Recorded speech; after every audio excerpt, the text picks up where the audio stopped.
welcome in. This is the Week 10 version of the IDP Guys Waiver Wire Show. I am Justin 10 Frye. weeks in. Wow. Yeah, where to go? We're over the halfway point.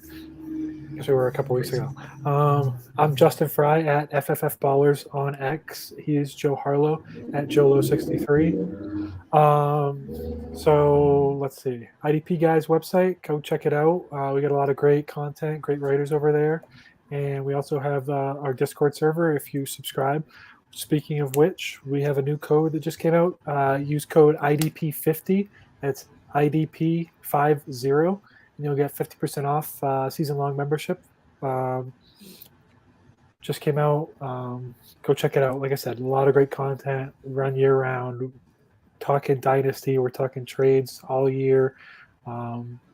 Ask us draft questions. Talk rookies. All sorts of fun stuff. And then, as always, ask us questions as we go through the show.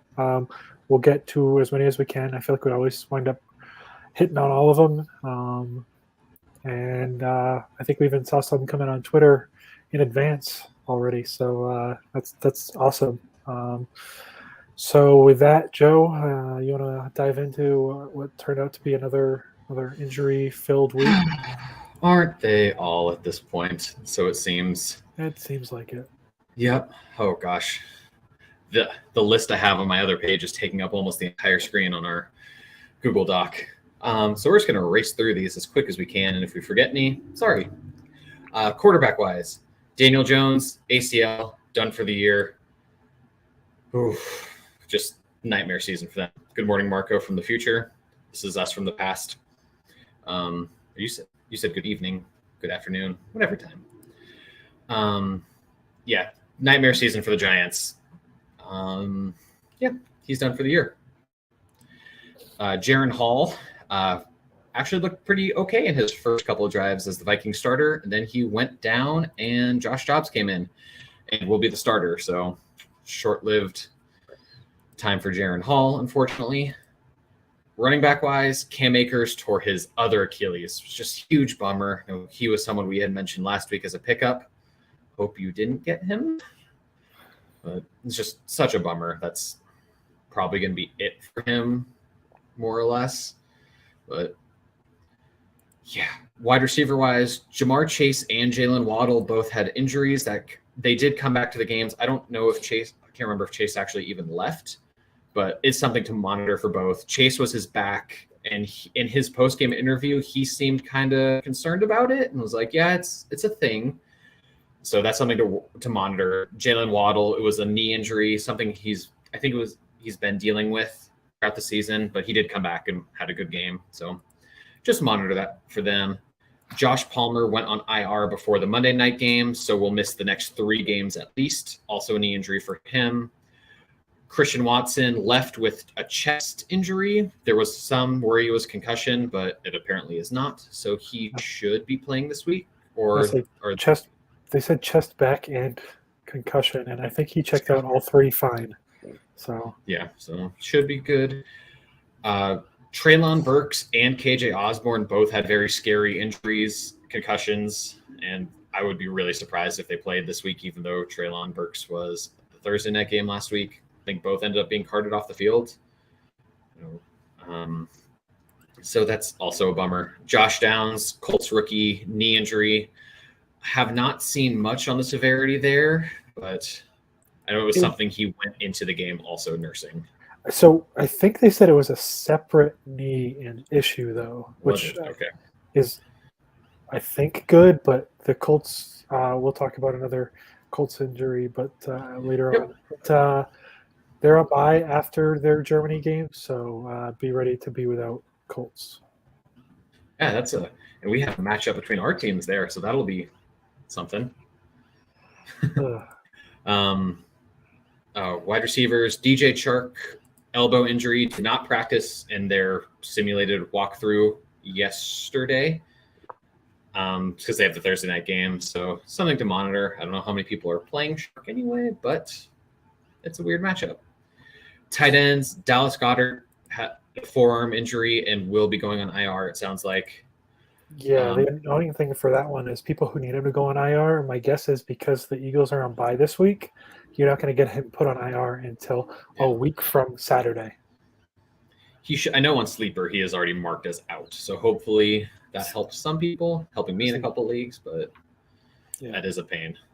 Yep. Not a fantasy player, but the left tackle for the Cleveland Browns, Jedrick Wills, did have an MCL and PCL sprain and will be missing 6 to 8 weeks, it sounds like. So that's just something to note for Jerome Ford, sack happy Deshaun Watson, and the rest of the Browns, now down both of their original starting tackles. So another thing to note there, especially with the matchup against Baltimore this week, start all of your Ravens edge rushers, which we will also be getting to. On the defensive side, Kenny Clark, nose tackle for the Packers, had a shoulder injury. Do not think he returned and have not seen anything else on that. Brian Burns had a concussion, left the Colts game, and sounds like he is not going to play this Thursday, which would not be a shock. Linebackers, Cole Holcomb had an injury, out for the season on IR. Bummer. What's up, Amy? Nakobe Dean for the Eagles, another foot injury, left the game. Also be touched on that in a little bit. Zaire Franklin for the Colts, as we alluded to earlier. He missed this past game with a knee injury and with a travel to Germany this week. Not really sure what the status is there. Wouldn't be, and with the bye week after that, really wouldn't be surprised if it's close that he doesn't play. But that one, if he doesn't travel, we'll know pretty quickly. So hopefully we get some confirmation there soon. Cornerback-wise, Adoree Jackson had a concussion, also probably going to be out this week. Safety Jimmy Ward for the Houston Texans pulled up with a hamstring injury, so I would not be shocked if he misses a little bit of time there or is severely limited, and that's also a big injury or re-injury risk. Then on the positive side of the injury scale, Kyler Murray should be back starting this week. Practice window has been open for Khalil Herbert, and sounds like the Cardinals were wanting to do so for James Conner this week or next week. And Devon Achane should be returning from IR following the bye week this week. I would expect just on Herbert, they're playing Thursday night, so I would not expect him to play this week. No, I would not either. And transition there into the bye weeks. Buys. Coming off bye, so another reminder there to check waivers for especially Denver Broncos, Detroit Lions, Jacksonville Jaguars, and San Francisco 49ers. They were on bye last week. And who are we missing this week, Justin? It's a brutal week if you start going through the four. There's only 4, but 3 of the 4 have a lot of firepower. KC, the Rams, the Dolphins, and the Eagles are all on bye this week. So, yeah, that's 3 real good offenses. And then, I'm happy the Rams are on bye. The Rams. Hopefully we get Stafford. Well, without Stafford, they're not that helpful. But with Stafford back, hopefully, after the bye, if you can grip the football, that'd be great. That would be perfect. My cat has decided to join again. All right, so you might see him later. As a reminder, we're going to hop into the waiver wire here. We're going to start on the IDP side. Then we'll flip over to offense after we get through everyone. And we'll hit on questions as we go, kind of talking through. And once we get through D-line, we'll start talking D-line questions. And if it comes in afterwards, we'll jump back to it. And Jamie did bring up with injury Quay Walker. Have you seen anything on him? So it seems like what happened was he got hurt on the Friday practice because he was full Wednesday and Thursday, and then he all of a sudden popped up on the Friday injury report. But they listed him as questionable, which is weird. So I'm hoping it wasn't that bad. It'll be interesting to see what he's listed on tomorrow. But Devondre Campbell and probably Isaiah McDuffie are both interesting stashes, depending on league size. Yeah. McDuffie has been pretty good this year in relief of both Campbell and Walker the time they've missed. And before we hit other questions, there is the one that Justin alluded to that we got from Twitter. I just want to hit that real quick before we forget. Came from Evan at Triathlete Chef. Adding Bryce Huff or Darius Williams to drop, and then dropping EJ Speed or Tony Adams. On the drop side, EJ Speed I think is a fine drop, which we'll get into a little more of that rationale later. But personally, I think I would add both and drop both. Yeah, if that's an option. If that's the question, but if just adding one, I would go Bryce Huff. We mentioned him was that last week or 2 weeks ago? We've mentioned him recently. I think it was last week. Maybe. But he had another stack and a half. It was 2 weeks ago. We brought it up Johnson last week. Okay. Yeah. Huff is a big ad. He's been going crazy. And yeah. But yeah, I would take Huff and Williams over Speed and Adams for sure. And Evan, I don't know if you're listening, but if not, we'll respond with that in Twitter in a little bit.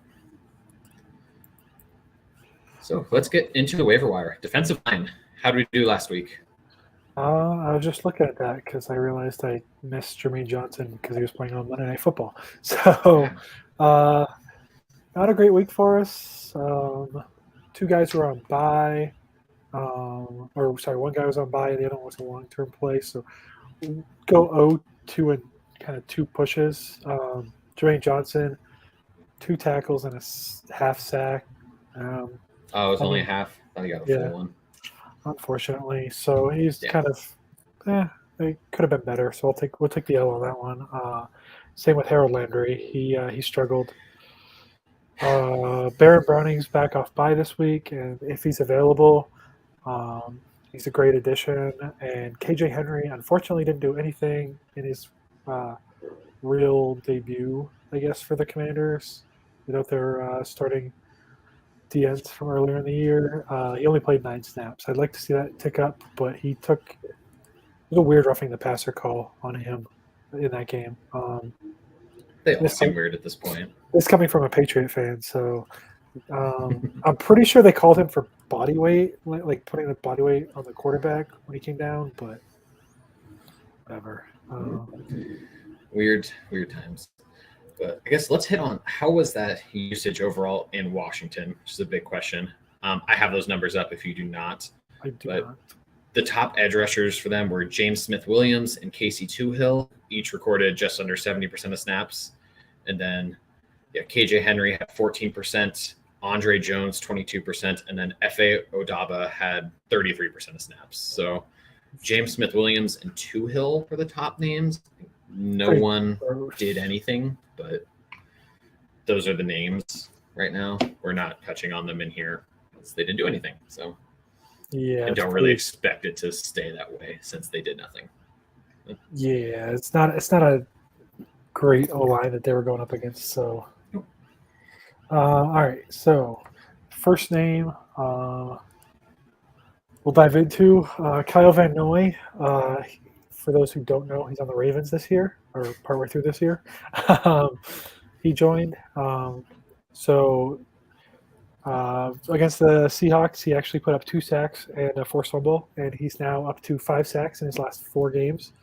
He's only playing around 50% of snaps, but he's putting up numbers, and they get the Browns this week, who are going to be, like you said earlier, missing their left tackle, and Watson does not exactly get the ball out fast. So should be a game where he's got an opportunity for another sack or 2. Yeah.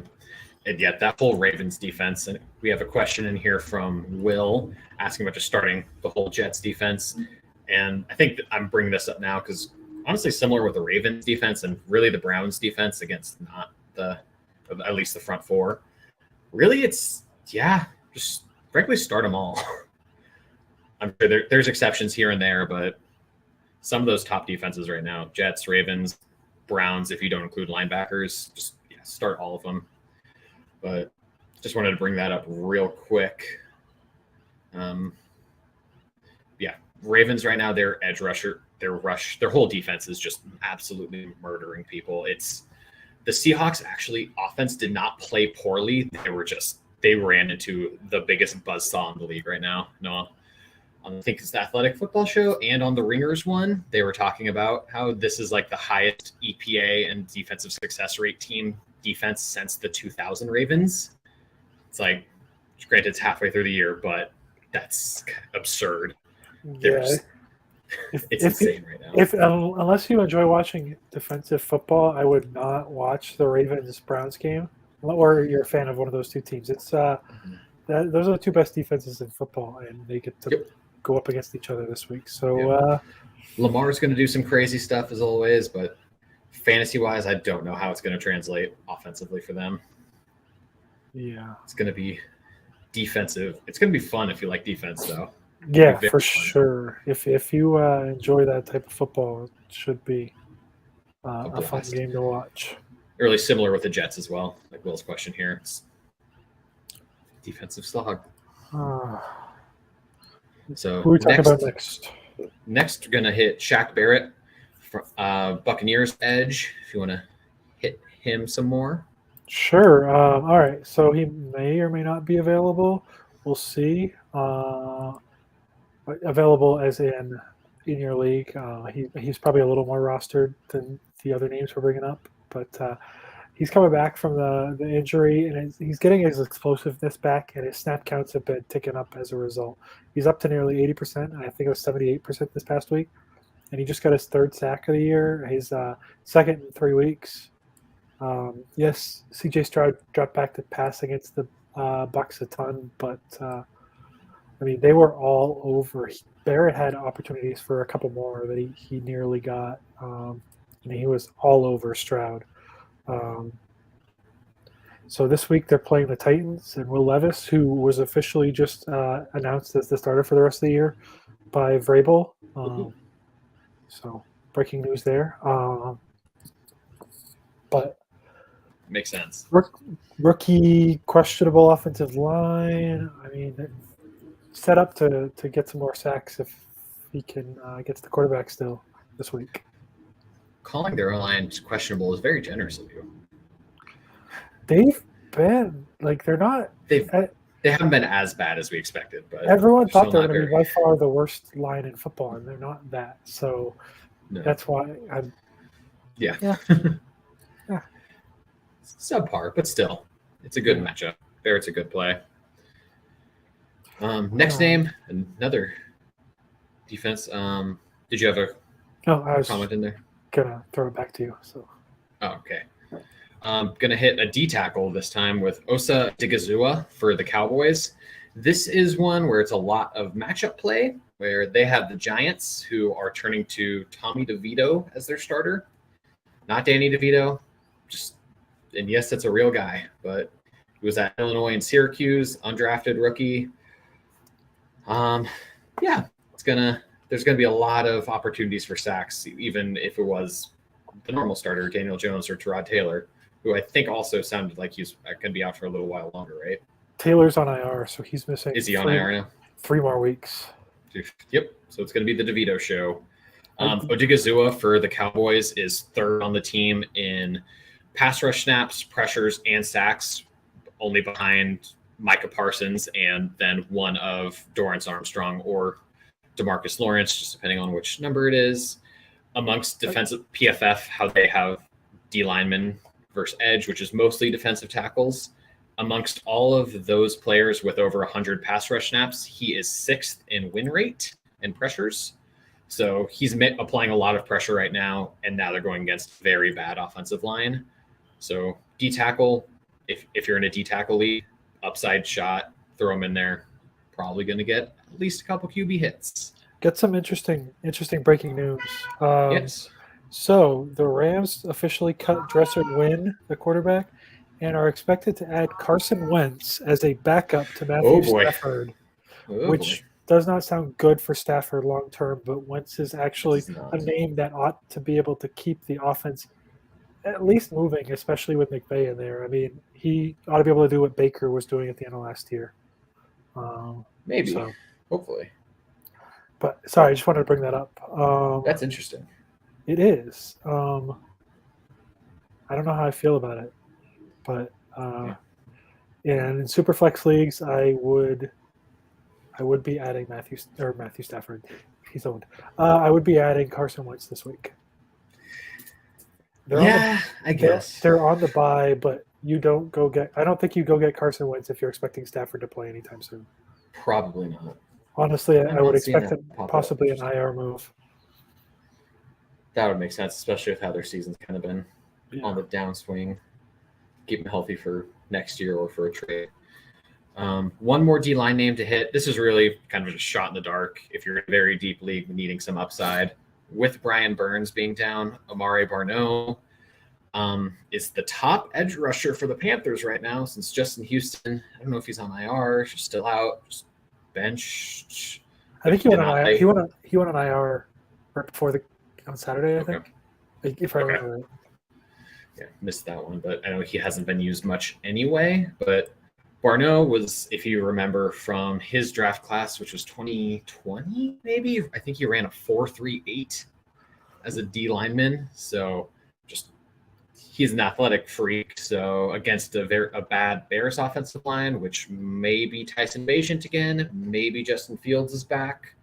Either way, both will take some sacks. So if you're in a deep league and need just a shot, that's one you can take. I'd be shocked if it's not Bagent. Like, yeah, if it were a full week, maybe, but short week. Yeah. Why rush Fields back? Yeah. Just so I would not feel comfortable starting Barno, but maybe if you're in a best ball, pick him up, see what happens, drop him next week when Burns is back. So let's see.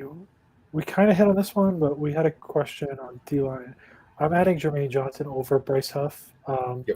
We kind of talked a little bit. Will brought up multiple players on the same defense, and especially, if I remember right, Will, you play in a lot of best ball leagues, or it is a best ball league that you typically bring it up. So especially in a best ball league, I have no issue rostering a bunch of guys. I don't feel the linebackers are more likely to take away from each other than Jermaine Johnson and Huff are from the Mosley and Quincy. So I don't see a ton of overlap between the pass rushers and the linebackers. I haven't done a study. I'd be interested to do something like that and see that kind of correlation. I don't think there would be a ton, if any. Let's see. Next one, Chase Young in San Francisco. I don't think there's a huge issue there. Liam and Quincy even are doing well. Sorry. I don't know if it's my connection or yours. One of us is pretty choppy. Go ahead. Oh, sorry. Matt Hickman brought up Chase Young in San Francisco. So, yeah, his snap share is likely to go down, but my guess is I don't know if it raises his floor, but I think it actually would raise his ceiling. I think he's more likely to get sacks, but I think he's probably going to see less playing time. With Randy Gregory there, they still probably like Drake Jackson. I don't know at this point. So it'll be interesting to see. What do you think? I'm very content playing Chase Young at any point this time. Yeah. His snaps, I don't think he'll. What's up? Oh, sorry. No, I was just agreeing with you. Okay. I don't know if his snaps will be as high, but yeah, he's still an elite talent. He's been putting up elite pressure numbers, so I'd be very content playing him. Drake Jackson, really not too worried about. Has not broken 30% of snaps since week 4, so he's really on the afterburners at this point. Cleveland Farrell's been playing 55% of snaps, so I really think he's probably just going to take those snaps and then some more from someone else. Okay. All right, and then Will brought up that Burns is out. Same with Henderson for Carolina. I think that's it on the D line. Yes, believe so. So we'll hop over to linebacker, where we did a little better last week. 2-1-0. Jack Sanborn crushed it like he always does when he fills in. Leo Chenal did a great job for the Chiefs. Unfortunately, going on bye now. And Mac Wilson. Take the L on that one, but Juwan Bentley came back and was fine for the game. Surprising with how quickly he was ruled out, but he crushed it last week against the Commanders. So good process, bad results. And with that Chiefs linebacker room, just about in, it does. Leo Chenal did have 54% of snaps, while Willie Gay was at 40%. So would have loved to see a bigger split, but bigger gap in those snaps. But was Trenko still up around 100? I think he was at 95. He missed a couple snaps. But. Yeah, a couple snaps. No, whatever. All right. Do you want to take the first one? Yeah, I can take the first one. The Bills, as we're playing roulette with their linebacker situation, Tyrell Dodson, who played almost the full game. Terrell Bernard was a name we missed in the injury report, but he went out. I don't remember what the injury was, but does not seem like it's going to be a quick turnaround for him. Yeah, the coach basically said, I forget which player. He listed like 4 guys and said, this guy will be quick, and it wasn't Bernard. So I'm expecting not good news. Yeah. I think it was a knee. So, okay. Yeah, Dodson took over and was doing the play calling for the defense. Expect him to be the green dot player from here out. He did have 9 tackles in this game. He's going to be the linebacker one, it seems like. Though I guess him and Dorian Williams probably are both relevant at this point. If Bernard is also out. Sorry, that defense has been concussion. used. Concussion. Okay. I don't know why I thought knee. Well, it's usually one of the two, it feels like. Yeah. So, all right. Next name, Zach Cunningham. Nakobe Dean left again, unfortunately.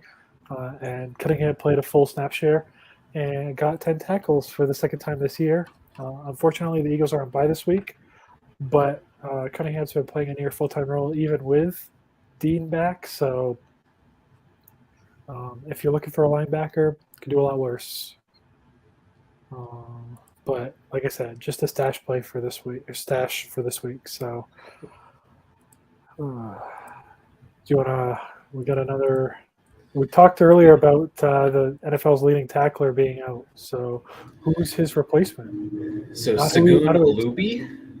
Segun Olubi. I hope I'm pronouncing this name right. I don't know entirely. This is not one of those I've seen much of before. But he played every snap for the Colts this week. Shaq Leonard is still not trusted to be the third down linebacker, which is the right call based off how he's looked. But instead of it being EJ Speed taking those snaps, it was Segun Olubi, who had a not spectacular game. He had 6 tackles and did get an interception. But, if Franklin misses this Germany game, it looks like we have the replacement, and it's not Shaq Leonard or EJ Speed, which is definitely a surprise. If Franklin's back, don't worry about adding him, but it will be Franklin's show. But yeah, it was surprising to see. Yeah, he's at most just a 1-week play this week, so I'd go low with waiver priority or fab if prioritize some of the other guys. I would agree. And do you want to hit the last linebacker name we got? Yeah, so this one popped up this morning. For anyone who didn't see, Blake Martinez signed with the Carolina Panthers practice squad. Don't think he plays Thursday, or even gets elevated. But they've been looking for someone to play next to Luvu since Shaq Thompson went down. I almost said like Shaq Barrett, but we just talked about him. So I would expect him to, off the mini bye next week, to be the second starting linebacker. That makes sense. If you have the roster spot to stash him for a week, I think you're picking up probably 80+% playing time linebacker who did not look washed the last time he played. He just retired to do some weird stuff with Pokemon cards and get in trouble for it. I know they've been trying to fill that linebacker 2 spot between Kamu Bergier Hill and Deion Jones, who both. And with the Pokemon market card trading, Will, it sounded like he kind of did some fraudulent things with the cards and got kicked out and like isn't allowed to trade them anymore or something. Yeah, I think he was like, it's something sketchy going on there. Yeah. So I didn't read too much into it, but it seemed like he was doing some sketchy stuff. Yeah, I was just like, oh, interesting. Good for IDP managers. Yeah. It's a good name. And I do, like I said, I don't think he's washed. So, yeah, losing Thompson has really been a huge issue for that defense. You can tell that they can't let Luvu's still been awesome, but he can't be exactly what they want him to be on the field. Can't let him loose as much. Yeah. So we do have a linebacker question in here. Nate Landman, rest of season. What are you feeling about him? He's been consistently the better linebacker in Atlanta, at least from an IDP perspective. I'll be honest, I don't watch a ton of Falcons games. But yeah, from a pure fantasy perspective, he's been the one putting up the big tackle numbers. He probably belongs as a borderline linebacker 2 type rest of season, top 24-ish type guy, if not higher, I think, with his tackles. I gotta pull it up, but what do you think? Yeah, that sounds about right. Been not spectacular. He was back up to 99% of snaps this week after being in the 70s, 80s last few weeks. I mean, may have been a matchup thing, but so since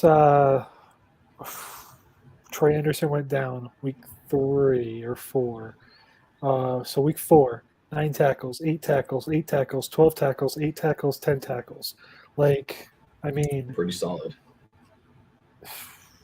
Pretty solid. No duds in there. Like, that's he's second on the team in tackles, even though he didn't start first 3 games. Was it? He played a bunch week Something 2. like I think Troy Anderson got hurt. So week 1 and 3 were his 10% snaps. Yeah, and he has 60 tackles on the year, so really in 7 games. So yeah, he's a good play. Nice floor if you have someone more volatile at your other linebacker spot. I mean, for instance, I love Pete Werner coming into the year. I'm pretty sure he probably has more tackles than Werner at this point, and Werner started and played every game, so yuck. I remember actually being surprised in Pete Werner's total numbers. I feel like so Landman is probably playing the role, right? The Saints D coordinator went to Atlanta. That's why Caden Ellis went up there too. So I think Landman is probably playing that role that Werner played last year, which is probably why he's doing so well. Yeah, he has, it looks like 8 more tackles than Werner on the year, which 2 less starts. So I do have another linebacker question. Tranquil.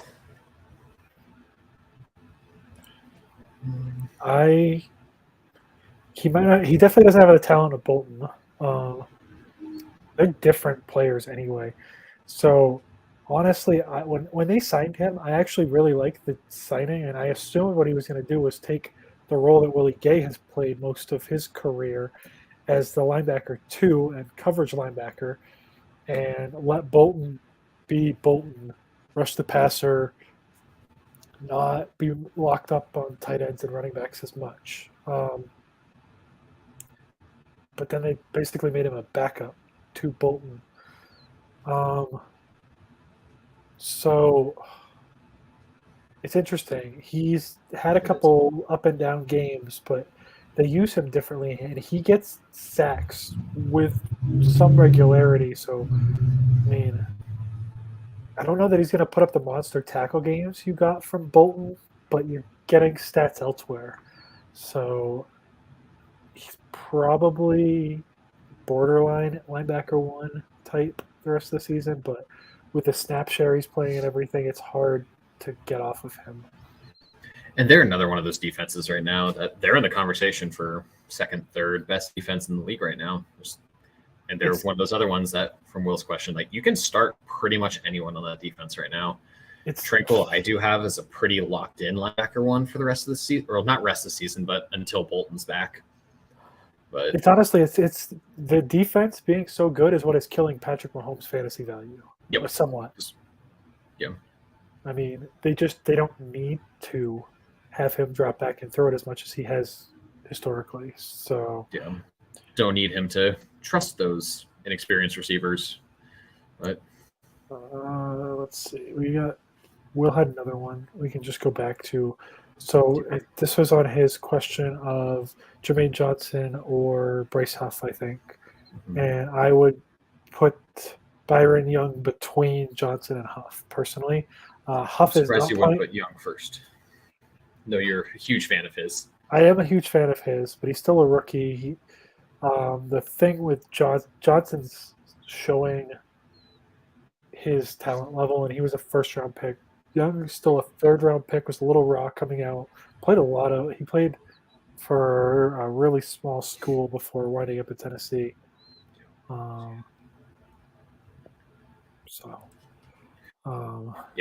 Yeah, that's my order. I would agree with that order. Prioritize Johnson. After that, like I said, Huff is 30 to 40% of snaps, so I would much rather have Young at 90%. Yep. And I would have him Tranquil back to him a little bit. I'd have him in around the 10 range, give or take. But if we're talking rest of season, including a Bolton comeback, yeah, it drops him a bit. But for the next 5-ish weeks or whatever, I would feel comfortable with him as a top 8 to 12 range linebacker. Yeah, I think that's a reasonable spot to put him. Yeah. But the concerns are definitely valid. It's a lot less stable, I guess, than it would be with Bolton. Yeah, Bolton honestly wasn't that consistent. I think the overall talent of the Chiefs' defense has kind of hampered all of their overall stat lines. But yeah, do we have any more? I think you have a two. We see one from Marco regarding DBs, so we'll hit that in a minute. All right, and then the other one was Jamie's question about the tournament. I think we'll hit later on. Yeah, I figure when we transition between the two, we can touch on that quick. All right, so DBs. Decent week, 1-1-1. Our loss was, what is his first name? I'm sorry. Jordan Howden. I knew I should have written it in there.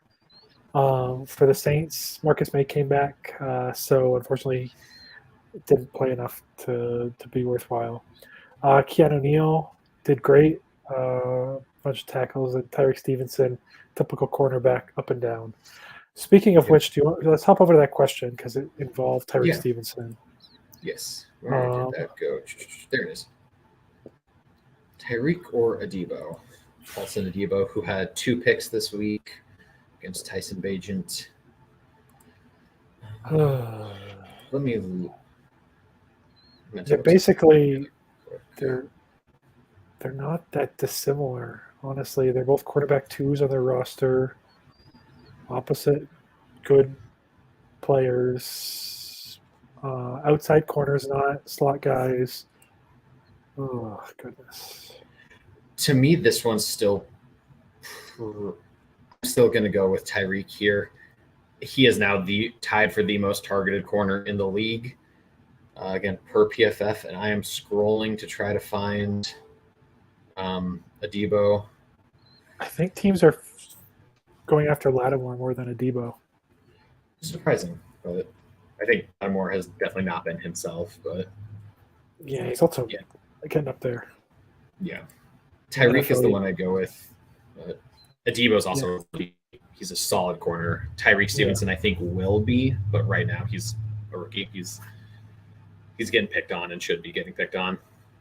So Stevenson's going to have a lot more opportunities, I think, for tackles, but Adebo does have that 2-interception capability if Marshawn Lattimore is on and being avoided. So one other Will came back, and I think the 4 guys, Aziz Al-Shaair, Wagner, Mosley, Quincy, Edwards, Wagner would be the only one I question in there. Honestly, the other 4 like top 6 to 7 guys for me, I think, this week. So it's a fantastic linebacker core. So that's a great problem to have. Yeah. So let's hop into our names, and then we'll come back. There's a couple more DB questions we just got.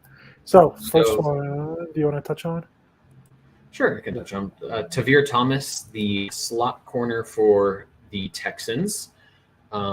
He has multiple 8-tackle games now, including this past week where he did add a forced fumble. He has only been healthy for 4 games so far this year, but has played at least 65% of snaps in all of those and up to 85%. Boosting him from here for the next little bit is that Jimmy Ward is out, and Ward has been playing a lot in the slot. So that's going to take less snaps away from Thomas. Just nice cornerback play, some tackle floor. Have how many tackles he's averaging per game. Let me find that real quick. Again, I don't know if I would play him often in normal defensive back starting leagues, but if you're starting a corner, I think he's a solid. I think he's gone 8-5, 5-8 in his 4 full games. He missed a bunch with a wrist injury, so 6.5 or so. That sounds about right. But he's, like I said, slot. Yes, like you said, slot corner, playing a good snap share. The Bengals matchup's not one to shy away from, so they're going to throw it a lot. Yeah, they run pretty much exclusively 11, so he's going to be out there a ton. I would expect up closer to the 85%. So in his 4 healthy games, he's actually 8, 5, 7, and 9. Oh, okay. So looks like it was actually 9 tackles this week, not 8. So that's a little over 7 a game. So nice. Pretty sweet. Must have been an update after that. Yeah, he's one I think I threw in the waiver column last year a couple times. Next name, Trayvon Moehrig. See if I butcher that one or not. Sounds right. Safety for the Raiders. With Epps there, I thought he was going to be playing a lot of free safety, but he's actually been playing down in the box more. I don't have the exact numbers pulled up, but he actually got his 2nd sack of the season last week, and he's hit. It's not a great floor, but 5 tackles in 3 straight games. I think it's like 5, 7, and 10. 10 was 2 weeks ago. He had 5 this past week plus the sack, and he's hit 5 tackles or more in 7 of 9 games overall. So, I mean, more of a floor play a little bit, but he does have a little bit of a upside, especially in big leagues where like big plays, sacks, and picks are worth something. He's got a little bit of upside in there too. So as buys come through, if you need a fill-in or injuries or whatever, I don't think he's the worst play. Not an elite ceiling though. Yeah, and those numbers, it looks like it was about 40% of the time in the slaughter box this week. That's not terrible. No, it's not great, but it's higher than I was expecting. The year, yeah. And defense is changing. That defense is changing with a new coach. So sorry. No, you were good. Just to hit a question in there related to that. Nate Hobbs, who's Trayvon Merrick's teammate, always start. I guess between the next 4, jump that one a little bit. Let's actually hit our last name before this one. I didn't read the full question before jumping in there. Sorry, Matt. We'll hit that again. But the last name we have on here is D. Delaney, also with the Buccaneers. If you want to hit on him a little bit, Justin. Sure. Can you still hear me? My computer's being weird. Yeah, you are frozen on my screen. I was just about to ask. All right, it's back now. Sweet. All right, so D. Delaney. Unfortunately, Ryan Neal got benched for in the middle of the game, so talked about him quite a bit last week on the show and long-term value of him. It did not appear to be injury related. It appeared to be just a performance thing. which is interesting. Like he had 13 tackles a couple weeks ago. Maybe he's struggling like with their scheme or something. But so Delaney has not put up the stats necessarily that you want to see that Neal was putting up. Neal missed week 4. He put up just 3 tackles and a pick, and he only had 1 tackle last week on 67% of snaps. But that box role that he's playing has been, like I said, Neal put up 13 tackles a few weeks ago. So, like, the role is there for him to do great. So I'm willing to take the shot and at least throw him on my bench and see what happens. I wouldn't play him this week because it's just as likely that they bench Neal as part of the game and then go right back to him. So he might just be a stash guy, but I think he's worth throwing in there. Yeah, I think that's fair. Yeah, curious what's going on with Neal. How I haven't been able to find anything on him. Yeah. What's going on there? It is weird. All right, let's hop through these defensive questions. Yeah, I have a couple DB ones in there. First one from Matt: Buda Baker or Jamal Adams rest of season? Oh, Yeah, Adams injury history and snap share. So I have snap share up right now, and this is over the last 3 games. Jamal Adams has been in the slot box area, definitely more than Buda, but Buda's still been in there about 60% of the time, 70% of the time, compared to Adams, closer to like 80, 85. So with that, I would still go Baker here. yeah. I have Buda a little higher. And also there is the competition factor where I don't know who Buda Baker's backup is at this point, but Julian Love is better than them. So Adams also has to contend with, I mean, he's not the same player, but Bobby Wagner and Jordan Brooks both are tackle magnets. And Devon Witherspoon when he's in the slot. Kaiser White, like, I'll take the shot on Buda getting those tackles. I would agree. Oh. Hafanga or Poyer? Which one would you rather start this week? I think I'm going to Hafanga. Maybe. I don't know really here. If you're in a big play league, definitely Hufanga. I don't think he's done much with that this year, but based off last year, he still got it in him. But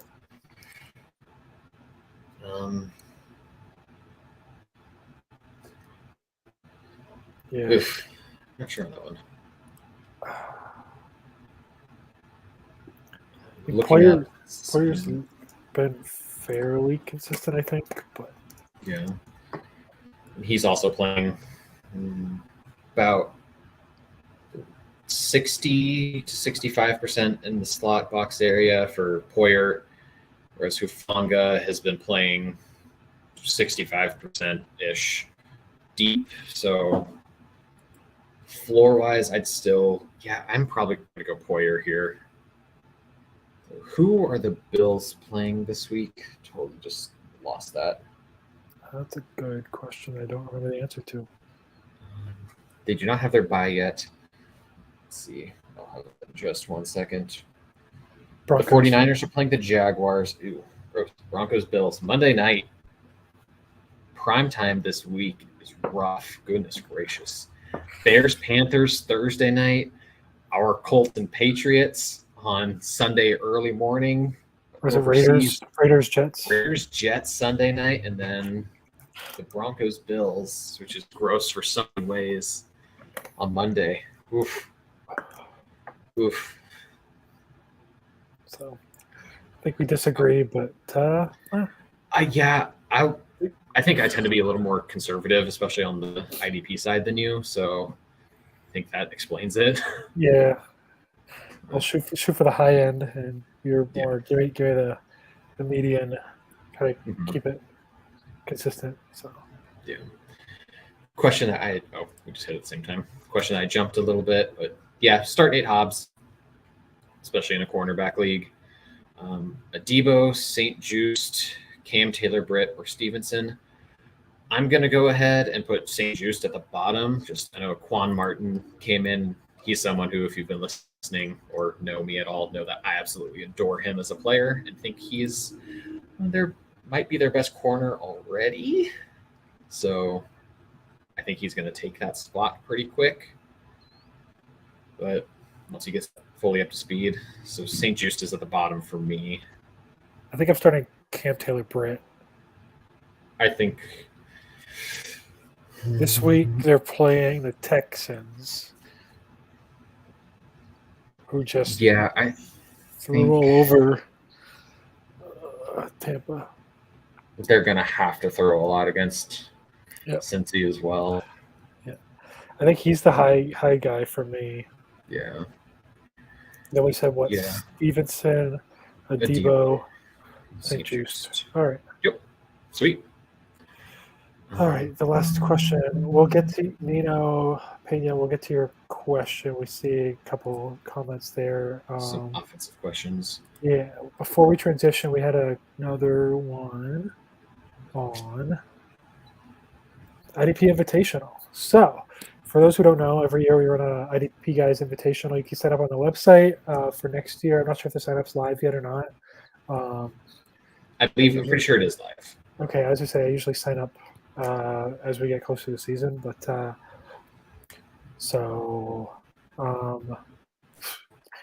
Joe's doing a lot better than me. Fun tournament. I know. I liked we did. My team. Go ahead, Justin. Sorry. I thought I crushed my draft. I went way too running back heavy, and it killed me. The Chubb injury got me, and then I thought I got a pretty good value on Najee, and he's been awful. So, N'Kobe Dean going in and out all the time. Yeah, it's just. I think I'm 2-8, right? No, 2-7. It's been rough. I am at 5-4 right now. I know I just got my butt handed to me this week. I think I got doubled this week, or pretty close to it. I know I did have 2 weeks in there, I think back to back, where I forgot how MFL worked and didn't set lineup. Life kind of got in the way, and realized that I didn't do that until late. But yeah, I went the opposite way. My running backs. Well, my best running back right now is Javonte Williams, and my second best is probably Darrell Henderson. So that's how that one's going. Then wide receivers have just been super all over the place. IDP wise, they're fine, but yeah, just a couple. It's been fine. I mean, I started well as last year, but yeah, same. I drafted Kyler fairly late. I don't remember exactly where, so I've been waiting for him to come back and having to start Desmond Ridder as my second quarterback most of the year, so that's been fun. Hey, that's a transition. I'm just going to skip it and go into Desmond Ridder's backup. I'm going to let you talk because I'm going to get on an angry tirade if I talk about Heineke. All right, so we did fine. This last week we brought up Levis, knowing it was the Steelers. He played reasonably well. He just didn't get touchdowns. So he played significantly better on Thursday night than he did with the 4-touchdown game. And just as a pure quarterback, it was very impressive this week.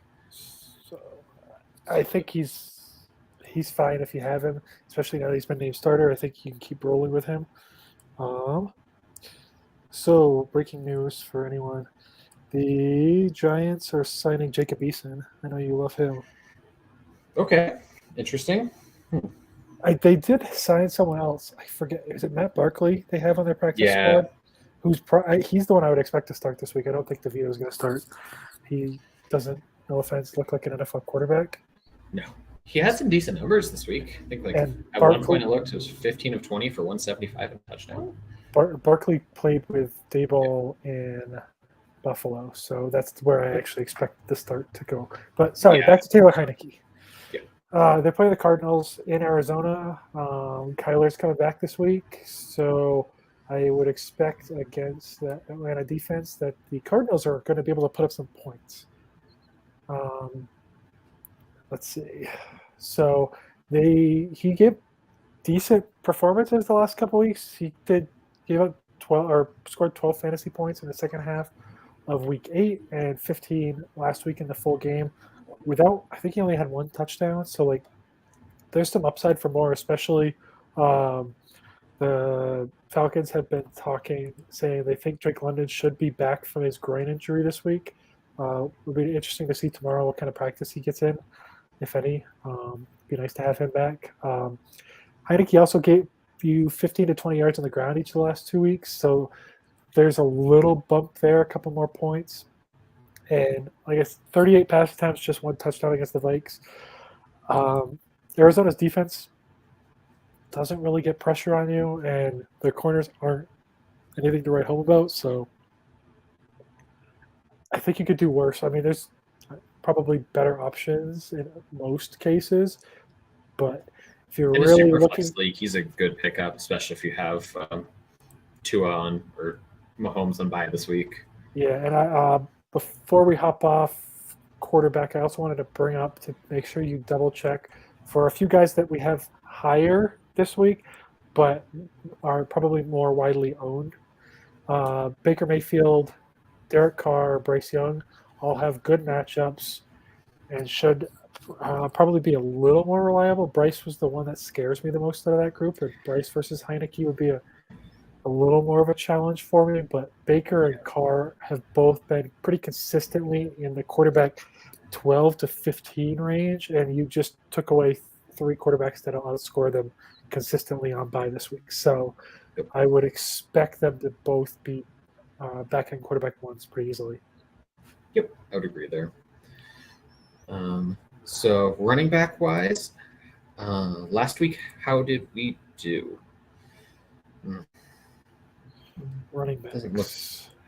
We did. Wasn't- Wasn't terrible. Unfortunately, we brought up one Ravens running back, and I think we'll be talking about another one here in a minute. And there was a question about him. We brought up Akers already. That one's just gross. And then the Bears running back, I don't even know what to call it. Rotation. They cycle through them, and you can never figure out which one's going to play how much. No. So, yeah. So let's go a little out of order since we were just talking about the Falcons. Their running back, Tyler Algier. This one's for you, Shandon, if you're still out there. But, the Falcons are frustrating.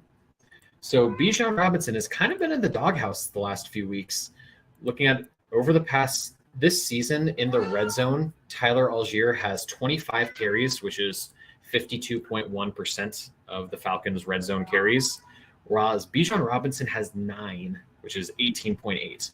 And if you look over the last 4 weeks, it is 16-4 in favor of Algier. Bijan is not getting looks in the red zone right now because he had 1 fumble and missed a pass blocking assignment in like week 3. So Arthur Smith is doing his thing and not playing his best players in the spot where he needs them because he knows better. But Algier's been running up some numbers. He's been a touchdown vulture. So if you need a shot, and yes, Shandon, I did just throw up in my mouth for multiple reasons. But yeah, I'm sorry, go ahead. No. Yeah, it's just been kind of gross. I'm trying to find, there was a quote that I saw this morning basically saying that Arthur Smith was basically saying it works better to use Bijan as a decoy. I can't find the exact quote, but it was a disgusting quote. Yeah, right now he's using Kyle Pitts, Bijan Robinson, and Drake London as decoys. So, oh goodness, what better to draft in the top 10 than decoy? Oh, here it is. Arthur Smith on Bijan Robinson. His impact away from the ball can open things up. I mean, he's not wrong, but it's a fact. But guess what? His impact with the ball can open things up too. Yeah, and like, thanks for throwing that in there, just for Shandon. But yeah, it's the Falcons are. Yeah, I'm gonna stop before. Yeah, I'm gonna go off if we keep going. We're already running a little hot, little All long. right. So So Keaton Mitchell, Baltimore Ravens running back. They're playing the Browns. Gross matchup. Don't want to play him this week. Want to see another week. See how they use him. Tough matchup this week. Like I said, long term, love the upside. He actually had 9 carries for 138 yards and a touchdown against Seattle. It was his first 9 career carries. I believe he only played 13 snaps though. They were at the end of the sounds game. right. But he's essentially Devon A. Chain light, and I literally mean light. I think he might weigh like 160 something. Yeah, It's sounds right. it's kind of scary, but I don't. He's gonna only get a few touches, but he's got that kind of speed where it only takes one. Yeah. So Big upside, especially with the other two running backs in that room right now. Gus Bus, we know what he is. His nickname says it all. Justice Hill is a solid jack of all trades, but they don't have any electricity in the running back field aside from Mitchell. Really, that's So speaking of Mitchell, I saw this question, and I was as surprised as Nino was. It's Jameer Gibbs for me, fairly easily. yeah, Keaton Mitchell's still just a dart throw at best. Gibbs, there was a quote from Dan Campbell basically saying he recognized that Jameer Gibbs has been doing some stuff really well, and they need to make sure they're still getting him the ball. So I do expect him to see more opportunities, even with Montgomery likely back this week. I don't think those actually come at the expense of Montgomery. I'm not sure exactly what they're going to do. I wouldn't be shocked to see him playing a little more wide receiver. Put them both out there. Their wide receiver room has been pretty bad. So, yeah. besides Amon Ra. So, that's just my opinion, though. But it's easily Gibbs. Yeah, I'm sure you for agree sure. there. Let's see. The last running back I wanted to bring up was Antonio Gibson. It's flex play right now with his current role, and he's having 5 targets over the last couple weeks, couple carries last week, or what? He's 5 for 5 in terms of catches, targets over the last 2 weeks, each week, right? Yep. Sorry, my writing's a little bad. No, you're good. And he's having a couple carries each week. Commander's offense is throwing it a lot. And yeah, he had some juice this past week, and he got 11 opportunities as a result. So. Yep. It's the juiciest of their backs, which is a weird thing to say, but weird way to say it, but he is.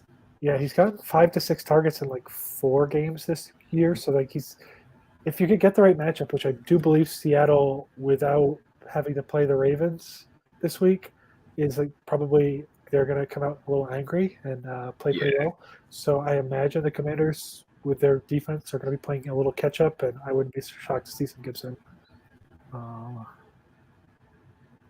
So let's see. With that, we'll hop over to receiver. Week 102. Dotson did great. John Dotson, that is. Khalil Shakir and Demario Douglas were both fine. I do still like both of them long term. Yep. So I gave us a push on those. Neither of them killed you, but you would like to see more points. Yep. First name. You want to take it? Sure. Noah Brown, Texans. For the Texans, he's the wide receiver 2 on the week going into last night, and I don't believe anyone would have outdone that in that fun game. But went 6 for 6 for 153 and a touchdown. I put Brandon Cooks has been out since week 6. That would be Robert Woods. And sounds like he's probably still going to miss time. Noah Brown. Even if he does, Woods was playing outside, whereas I think Brown is their slot receiver, which is weird because I still would have expected that to be Tank Dell. But Dell, Woods coming back would actually take away from Dell or Collins, I believe. Yeah, potentially. Might see some shifting around, but either way. He's been, as long as he's getting snaps, he's been good. And Houston can't run the ball. They're not really trying to that much.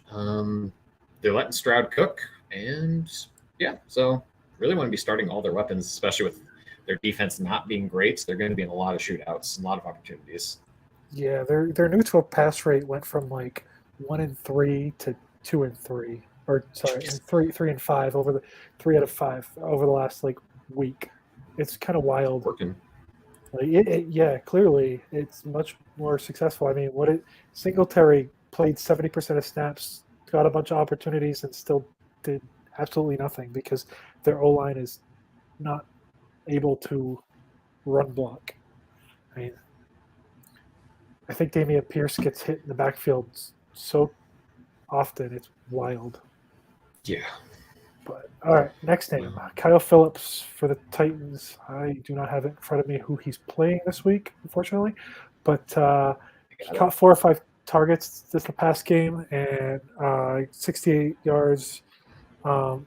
Actually, because of how rough this week was at receiver and just offenses in general, that actually was Tampa Bay. Okay. I mean, who just got lit up by slot receiver Noah Brown.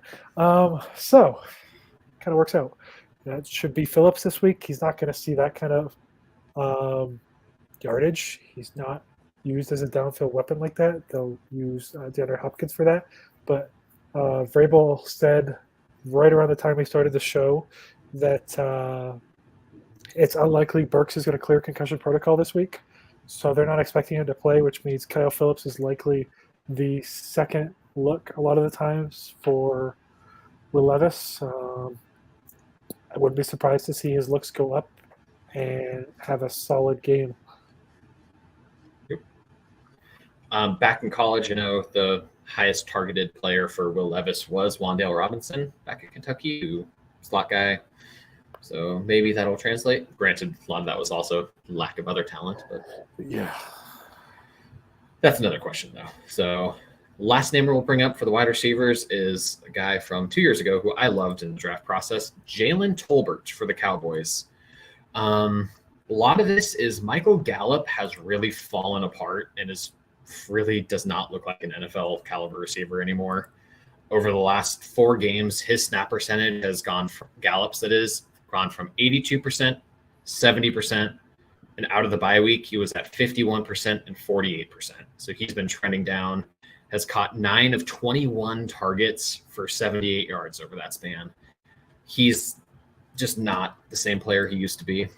Injuries have really taken a toll. And Tolbert really is a very explosive player, wide receiver 14 on the week after 3 catches for 49 and a touchdown, which is gross. That's wide receiver 14, but number didn't seem right. But it was a rough week for receivers. Rough week. It was. It was gross.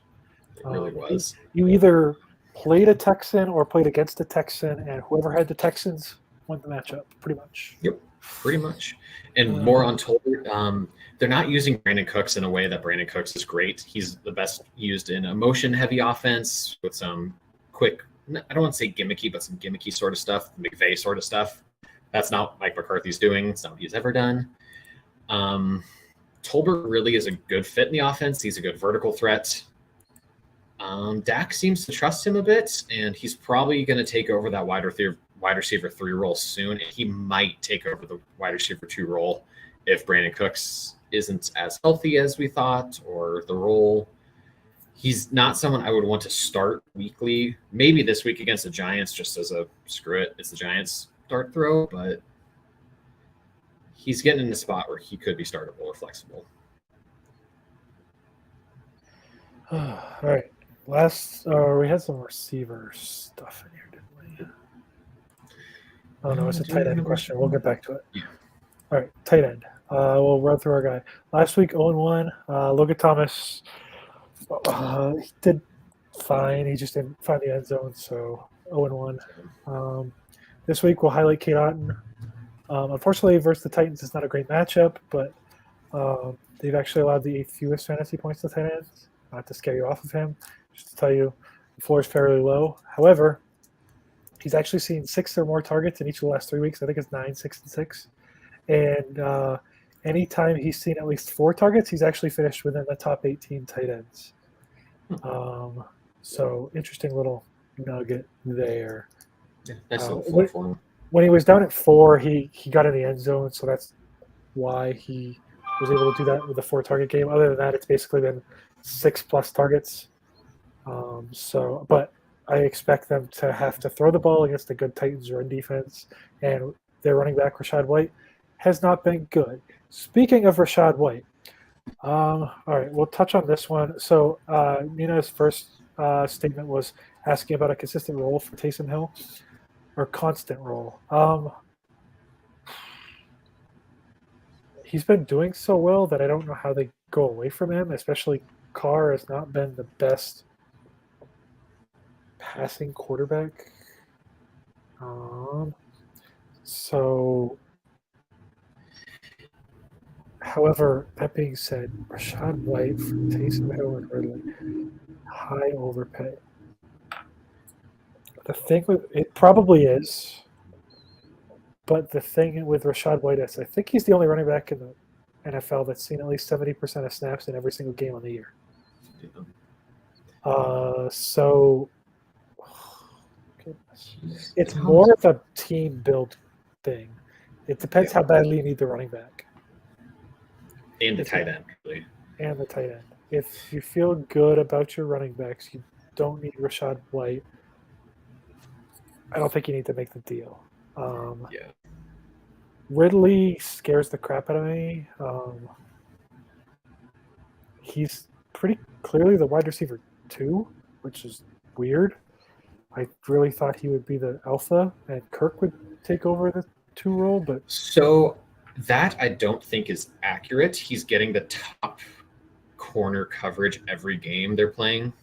I mean, yeah, Kirk's the slot guy, but the actual how Lawrence is targeting guys is, other than if you take out week 1, where I think Ridley had like 10 or something targets and Kirk might have had 1. Like it's been wide receiver 3. It's been more towards Kirk, so that's why I'm saying Kirk is the wide receiver 1. Gotcha. Target wise, he has been, but I am not scared on Ridley. It's definitely more variance than we would have liked, but after their bye, I honestly still think Ridley's going to be a wide receiver 1 rest of the season. They've been looking good. There have been some weird stuff. Kirk, I don't think has really looked that good as well. I don't think he should be getting as many targets as he has been. It's scary, but I'm on the Ridley Taysom side here for sure. But yeah, it is a team build thing. If you need that running back, which I think you're getting. How are you reading this? Is he's getting or giving Rachaad White? Getting offered Rachaad White. So I read it as getting Rachaad White. Okay. Yeah, I think, if you need a running back, then I don't think it's unreasonable, especially just, is Taysom really going to get 8 carries a game? And Ridley it's been a struggle this year for sure. But, yeah. All right. I think that's it. Yeah. I'm going to hit anyone get any questions, shoot them in. We'll get through here the next couple minutes if you got them. If not, you want to start wrapping this up. So just want to give one more reminder of the 50% off season-long membership that we have going on now with code IDP50 over at the idpguys.org, where you can see our game previews, reviews, weekly ranks, other articles. If you subscribe, you can get access to our Discord, where we have our great writers, including Justin and I, hanging out in there, can answer questions there or on Twitter. Also on the website, we have various tools, especially if you are a subscriber. And that's pretty much it. You can follow Justin at FFF Ballers and me at Jolo63. Thanks for hanging out with us, guys. Have a great rest of your day. And don't see any other questions. So thanks, Jamie. Thanks, Sean. Yeah, thank you guys. And may the force be with you. Have fun out there.